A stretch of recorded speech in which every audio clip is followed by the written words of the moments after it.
اس میں سب سے جو مہنگی جو کہتے ہیں جو لائن بچھائی گئی تھی اپنے دور کی سب سے مہنگی تھی، وہ تھی لنڈی کوتل کی، جو افغانستان کے تحت پاکستان کا حصہ ہے۔ اس کے اوپر جو اس وقت لاگت آئی تھی وہ آئی تھی 50,000 پاؤنڈ، 50,000 پاؤنڈ پر مائل کے حساب سے اس کی لاگت آئی تھی۔ اس وقت جو ایوریج کاسٹ ہوتی تھی، یعنی جو اوسطاً جو کاسٹ ہوتی تھی، جو خرچہ آتا تھا لائن بچھانے کے، وہ 6 سے 8,000 پاؤنڈ جو آتا تھا خرچہ، لیکن لنڈی کوتل کا اسٹیشن جو تھا جو لائن بچی تھی وہاں 50,000 پاؤنڈ، 50,000 پاؤنڈ پر مائل کے حساب سے خرچہ، یعنی اندازہ کر سکتے ہیں کتنا زیادہ خرچہ وہاں پہ آیا تھا۔ لیکن جو قومیں آج اس قوموں کا ان کا نام اس لیے نہیں ہے، جو قومیں ترقی کرتی ہیں نا، وہ ٹیکنالوجی وغیرہ وہ جہاں بھی جاتی ہیں اپنا ویژن اپنا لے کے جاتی ہیں، ان کا پتہ ہوتا ہے ہمیں آگے کیسے بڑھنا ہے، اسی وجہ سے ان قوموں کا نام ہے، ہمارا نام ہی نہیں ہے۔ اس وقت بھی اتنا زیادہ پیسہ خرچ کیا تھا۔ وہ جو پیسہ جو 50,000 پاؤنڈ جو یہاں لنڈی کوتل کا اسٹیشن بنا تھا نا، وہ 1925 میں 1925 میں بنا تھا، اور اس وقت کے 50,000 پاؤنڈ جو ہیں آج کے وہ 4 ملین پاؤنڈ بنتے ہیں، یعنی 40 لاکھ پاؤنڈ بنتے ہیں۔ آپ زیادہ کر سکتے ہیں کتنے زیادہ ہیں، یعنی اس طرح نظام بنا تھا۔ تو اس وقت پھر انہوں نے جب سفر کا آغاز ہوا تو جب ایک اور بات بتا دوں میں آپ کو کہ اگر فرض کر، جیسے میں نے پہلے بتایا، سفر کیسے کر سکتے ہیں، کیونکہ دور دراز علاقے تھے، لوگوں کو پتہ بھی نہیں تھا کہ 7 علاقوں میں کیا ہو رہا ہے، کچھ کلومیٹر کا سفر کرتے تھے تھوڑی بہت ہی مطلب جانے کے لیے، ادروائز ان کو جو اپنے علاقے میں رہ کے ساری زندگی گزارتے تھے وہ اپنی توم پرستیوں کے اندر۔ تو آپ کی تھوڑی سی کہتے ہیں آپ کے معلومات میں اضافے کے لیے، اگر آپ نے لنڈی کوتل سے کولکتہ تک کا سفر کرنا ہے اس زمانے کے اندر، جو 2,500 کلومیٹر بنتا ہے اگر میں غلط نہیں کہہ رہا تو اس کے لیے اگر آپ کا پوری ایک زندگی میں ممکن ہی نہیں تھا، جیسا میں نے پہلے بتایا کہ کیسے آپ ساری راستے کے جو مشکلات ہیں، کھانا وغیرہ، سوئیں گے کیسے، لائٹ وغیرہ بھی کوئی نہیں ہے، پھر ڈاکوؤں کا لوٹنے کا علیحدہ خرچہ، اگر آپ فیملی کا سفر کر رہے ہیں بیوی بچوں کے ساتھ، ان کے علیحدہ پرابلم ہوگی، اکیلے سفر کر رہے ہیں، اب جب جاتے ہیں چھوڑ کے، آپ کو پتہ بھی نہیں کبھی واپس آ سکیں گے نہیں آ سکیں گے، کتنے مسئلے مسائل آتے ہیں، پھر دریاؤں علیحدہ پار کرنا۔ تو یہ 2,500 ایک زندگی میں ممکن نہیں تھا۔ ٹرین نے آ کے بہت ناممکن کو ممکن کر دکھایا، اور لوگوں نے کہتے ہیں اس کے ذریعے سفر کرنا شروع کیا۔ تو یہ ایک بہت بڑا آپ کہتے ہیں انقلاب آیا تھا۔ پھر جب 1947 کے اندر جب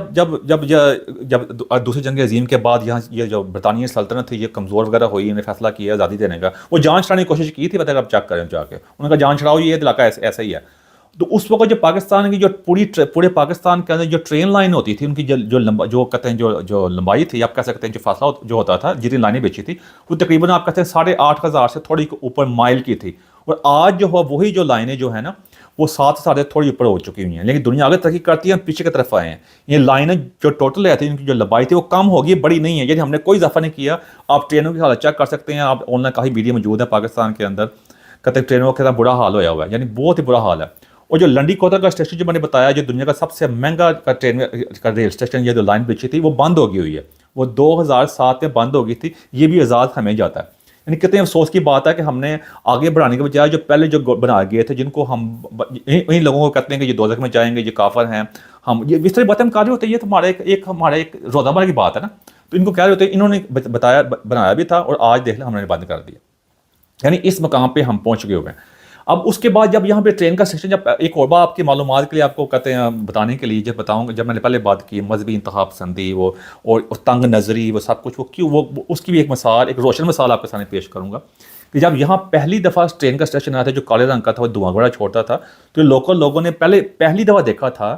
کہ یہ چیز کیسے چل کیسے رہی ہے۔ میں نے آگے نہ اسے گدا لگا ہوا ہے، نہ بیل گاڑی لگی ہوئی ہے، یہ کون سا جادو ہے؟ وہ سمجھتے تھے یہ جادو ہے، یہ گورے جو ہیں یہ جادو کا نظام لے کے آئے، یہ ہمارے مذہب کے خلاف ہے، اور یہ ہمیں کنٹرول کرنا چاہتے ہیں۔ اور ایک اور بھی وبا جو تھی، جو جنگل میں آگ کے ساتھ پھیل گئی تھی، کہ یہ کیا کرتے ہیں، چھوٹے بچوں کو پٹری جس پٹری پہ چلتی تھی وہاں نیچے دبا دیتے ہیں، اب ان کو نیچے دفن کر دیتے ہیں، اس سے وہ قربانی دیتے ہیں اپنے دیوتا وغیرہ کو، اس کی دیوتا جو ہیں پھر اس طرح وہ ٹرین کو چلنے کے قابل بناتے ہیں، جس طرح وہ دھواں گڑا چھوڑتے ہیں۔ یعنی اس قسم کی مذہبی انتہا پسندی تھی، اس قسم کی جہالت تھی، کہ جس کی وجہ سے آپ دیکھ سکتے ہیں کہ اس وقت بھی ٹیکنالوجی کے دور پہ کہ انہوں نے کس طرح یہاں پورے اتنا تھوڑے سے انگلینڈ والے تھوڑے سے لوگ آئے تھے، پورے اتنا بڑا ہندوستان میں انہوں نے قبضہ کیا ہوا تھا۔ وہی افغانستان جو بڑی بڑی باتیں آج ہم کر رہے ہوتے ہیں، افغانی بڑے بہادر لوگ ہیں جی، وہ ہم اپنے بڑی باتیں کر رہے ہوتے ہیں، اور جن کے ہمارے اپنے باوجداد کے بارے میں چیک کر لیں، اور ہندوستان سارا چیک کر لیں کہ ہم کس قسم کے مطلب جہالت میں مبتلا تھے۔ اور افسوس کا مقام یہ نہیں ہے کہ اس وقت جہالت تو اس وقت ہے ہی تھی، یعنی کہاں پہ 200 سال پہلے بھی کہاں یہ لوگ کہاں پہنچے ہوئے تھے، اور آج بھی ہم اس مقام پہ پہنچے ہوئے ہیں کہ ہم نے ایک جس طرح بڑے واقعات پیش آتے رہتے ہیں، جس طرح ہم نے مسیحی بھائیوں کو چرچ جلا دیے، پھر ہم نے سری لنکوں کو بھی جلا دیا تھا، اس کے بعد یہ ریسنٹلی واقعہ پیش آیا تھا، لڑکی نے کپڑے پہنے ہوتے عربی لباس کے، وہ حلوہ لکھا ہوا تھا، ہم نے اس کے اوپر اس کی جان کے در پہ ہو گئے تھے۔ ایک مطلب یہ کیا یہ جہالت ہے نا، کیونکہ دیکھا جاتا ہے جو ٹرین کا سسٹم ہے، ٹیکنالوجی جتنی بھی ہم نے اپنی تو ہماری کوئی مطلب ایجاد نہیں نا ہے، جتنا بھی ہمارے پاس جو سسٹم جتنا آیا ہے وہ تو ہمارا امپورٹ ہو کے باہر سے آیا نا، درآمدات ہی آئی نا، جو ہم نے کہتے ہیں، تو وہ یہ سارا سسٹم وہاں سے آیا۔ اس طرح مذہب بھی ہمارے پاس وہاں سے عرب سے آیا، کوئی ہمارا اپنا گڑا مذہب تو نہیں تھا۔ ہمارے اگر دیکھا جائے اکثر کہ جو ہمارے لوگوں کے آباء و اجداد جو ہیں وہ پہلے ہندو سکھ وغیرہ ایسے ہی ہوتے تھے نا۔ جس طرح آپ کی اطلاق الاردہ جو علامہ اقبال کا، جن کو ہم نے بہت بڑا شاعر بنایا ہوا ہے، اچھی بات ہے، وہ پہلے ہندو ہی آئے تھے، کیونکہ وہ کی مطلب ہے پہلے جدید پشتی کے مسلمان نہیں تھے، بعد میں یہاں پہ آئے، عرب وغیرہ آئے، انہوں نے کئیوں کو یہاں اپنی طاقت کے زور کے اوپر مجبور کیا مسلمان ہونے کے اوپر،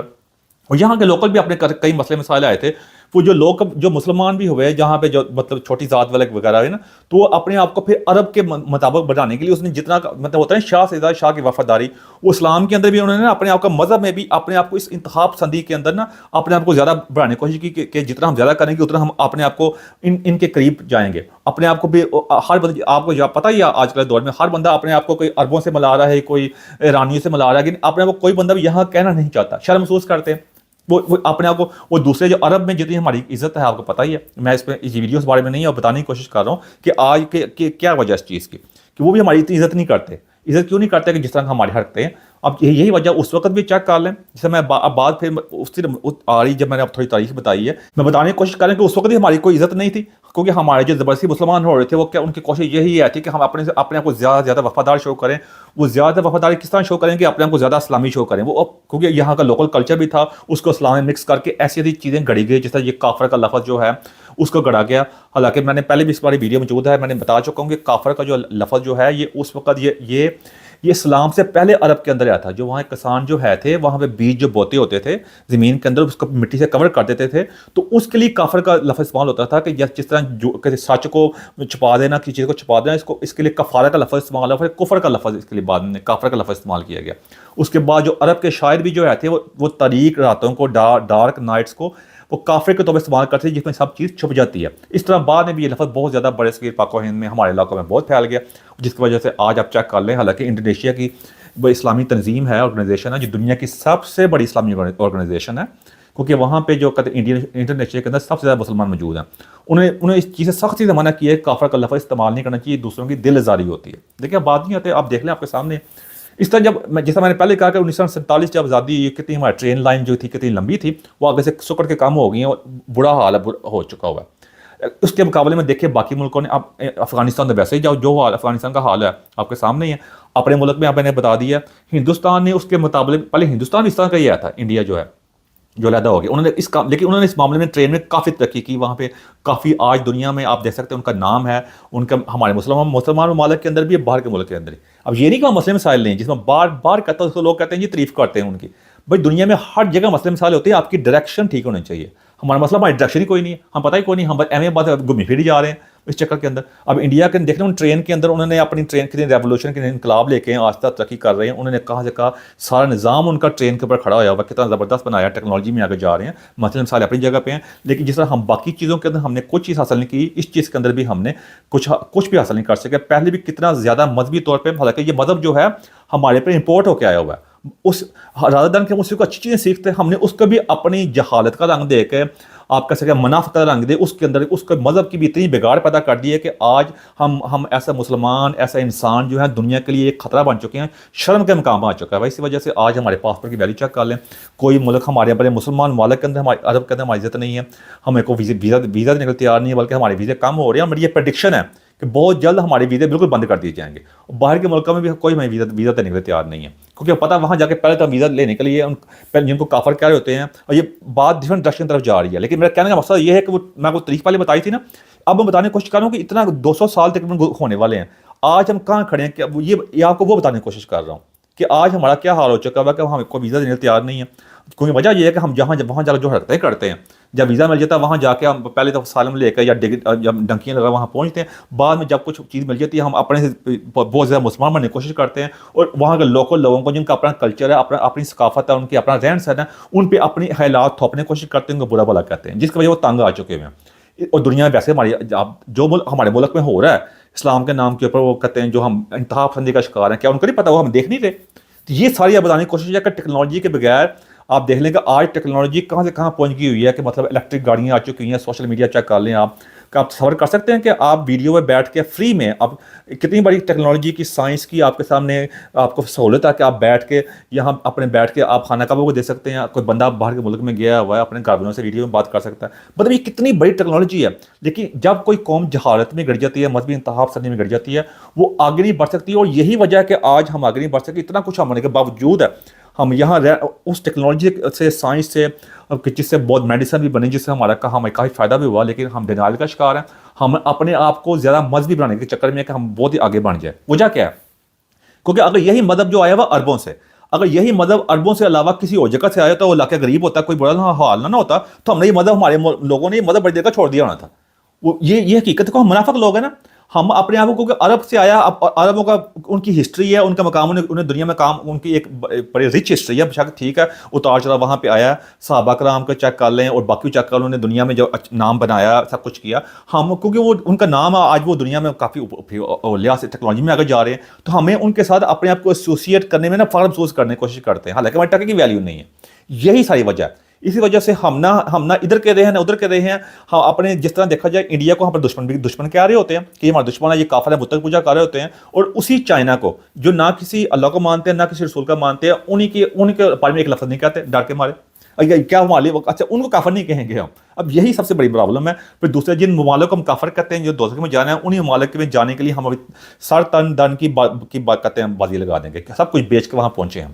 یہی ساری المیہ ہے۔ یہ بتانے کی میری کوشش آپ کو مختصر اینڈ پہ میں یہی تھی، ویڈیو تھوڑی لمبی ہوگی بتانے کی، کیونکہ میری کوشش یہ ہوتی ہے کہ آپ کو بتایا جائے کہ ہم نے آگے کیسے بڑھنا ہے، ہم نے آگے کہ ہماری پرابلم کیا ہے۔ جب تک آپ کو پتہ نہیں چلے گا بیماری کیا، علاج کیسے ہوگا، کہ آپ کو دوائی کیسے ملے گی، آپ کو ڈاکٹر جو ہوگا، کہ ایک ہوتا ہے سوشل ڈاکٹر ہوتا ہے، ایک ہوتا ہے آپ کو کہتے بتانے کی کوشش کرتا ہے اخلاقی ڈاکٹر جو ہوتا ہے، پھر آپ بتانے کی کوشش کرتا ہے کہ آپ کس مقام پہ کھڑے ہیں، ایک ہوتا ہے فزیکل، ایک ہوتا ہے ویسے ڈاکٹر ہوتا ہے جس میں آپ کو میڈیسن ملتی ہے جو بیمار وغیرہ ہوتے ہیں۔ تو میری کوشش ہوتی ہے کہ آپ کو آپ کی زندگی کے، میں وہ اپنے آپ میں یہ بڑے بول نہیں بولتا، میرا مقصد ہوتا ہے کہ بتایا جائے کہ آپ اپنے جو جس مقام پہ ہم کھڑے ہو چکے ہیں، یہ بیماری ہے نا، ہم آنے والی نسلوں کو اس بیماری سے کیسے بچا سکتے ہیں، اور اس کا ایک طریقہ ہے کہ ہمیں سب سے پہلے حقیقت کو جاننا پڑے گا، سائنس میں، ٹیکنالوجی میں، انوویشن کے اندر، ریسرچ کے اندر، ایجوکیشن تعلیم کے اندر، اے آئی آرٹیفیشل انٹیلیجنس کے اندر آگے آنا پڑے گا، اور وہ سچ جو ہمارے دشمن سے بولتے ہیں اور جن کو پسند نہیں کرتے، جن کو نفرت کرتے ہیں، جن کے بارے میں ہم بہت کچھ کہتے ہیں، ان کے ساتھ سچ بولنے کی کوشش کرتے ہیں نا، وہ سچ ہم اپنی قوم کے ساتھ، طاقتور حضرات کو بولنا پڑے گا، ہمیں اپنے ساتھ بولنا پڑے گا، اپنے گھر والوں کے ساتھ، بہن بھائیوں کے ساتھ، دوستوں کے ساتھ، اپنے ارد گرد کے لوگوں کے ساتھ بولنا پڑے گا۔ اور جب تک انصاف کے دائرے کے اندر، جب سب لوگوں کو یہ نہیں پتہ، جب یہ چیز ختم ہو جائے گی کہ لوگوں کے ذہن میں یہ جو کنسیپٹ بیٹھ گیا ہوا ہے کہ وکیل نہیں جج کر لو، وہ کیا وجہ کہ سارا انصاف کا نظام ٹکر ٹوکری ہو گیا ہوا ہے۔ جب تک یہ اس کو ریورس نہیں کیا جائے گا، انصاف کے نظام کو بیلنس نہیں کیا جائے گا، پرفیکشن کہیں بھی نہیں ہوتی، تب تک ہم آگے نہیں بڑھ سکیں گے۔ اس لیے میری درخواست ہے کہ اس سے سیکھنے کی کوشش کریں کہ کس طرح ہم 200 سال پہلے جب ٹرین کا نظام آیا تھا، دنیا اس وقت ٹیکنالوجی میں، انڈسٹری میں کہاں پہنچ چکی ہوئی تھی یہاں پہ، اور آج ہم کہاں کھڑے ہیں۔ کوئی تبدیلی آئی ہے، فیصلہ آپ خود ہی کر لیں، کوئی سب بات نہیں ہے، چیزیں ساری اس وقت بھی ٹرینیں استعمال کرنا ہم نے شروع کی تھی۔ اگر ٹرین نا آزاد آئی یہاں پہ ہوتی تو ہمیں آزادی بھی نہیں ملنی تھی۔ ویسے اگر آپ کی اطلاع غرض ہے، آپ خود بھی ریسرچ کر سکتے ہیں، میری باتوں کو بے شک آپ یقین نہ کریں، خود بھی ریسرچ کر لیں۔ اس لیے میری درخواست بات سمجھنے کی کوشش کریں، جو آپ نے وقت گزارنا تھا گزار لیا، اپنی آنے والی نسلوں کو بچائیں، ان کو بتانے کی کوشش کریں۔ کوئی بھی آپ کو مذہب سے نہیں روکتا، لیکن کم از کم وقت کے ساتھ ساتھ نہیں چلیں گے تو آج سے جو 200 سال بعد ہی وہاں کھڑے ہیں، آج سے 400 سال بعد بھی ہم چیزیں ساری ان کی استعمال کر رہے ہوں گے، ذیل ہوا اگر بچ گئے ہم اس وقت تک، تو پھر وہی حال ہوگا جو آج سے 200 سال بعد ہوا کہ ہم بھی وہاں ہی کھڑے ہیں جہاں 200 سال پہلے کھڑے تھے، بے شک چیزیں جتنا استعمال کرتے جائیں۔ جب تک آپ خود بھی خود کفیل نہیں ہوں گے نا، تو یہ آگے نہیں بڑھ سکیں گے۔ اگر آپ چاہتے ہیں کہ آج سے 100 سال بعد، 200 سال بعد، 400 سال بعد اگر ہم قائم رہے، تو اگر ہمیں تبدیلی ہے، ہماری آنے والی نسلیں جو ہے ہمیں ہمارے برا بھلا نہ کہیں، اگر ہمارا ملک قائم رہا، اور میری امید ہے، میری دعا ہے قائم رہے، تو آپ کو یہ باتیں سوچنی پڑیں گی اور اپنی زندگی میں چینجنگ لے کے آنی پڑے گی۔ اس لیے میری درخواست ہے، میری بات کو سمجھنے کی کوشش کریں۔ اینڈ میں میری کوئی ایسی بات جب کوئی اچھی لگی ہے، معذرت چاہتا ہوں میں۔ Thank you very much.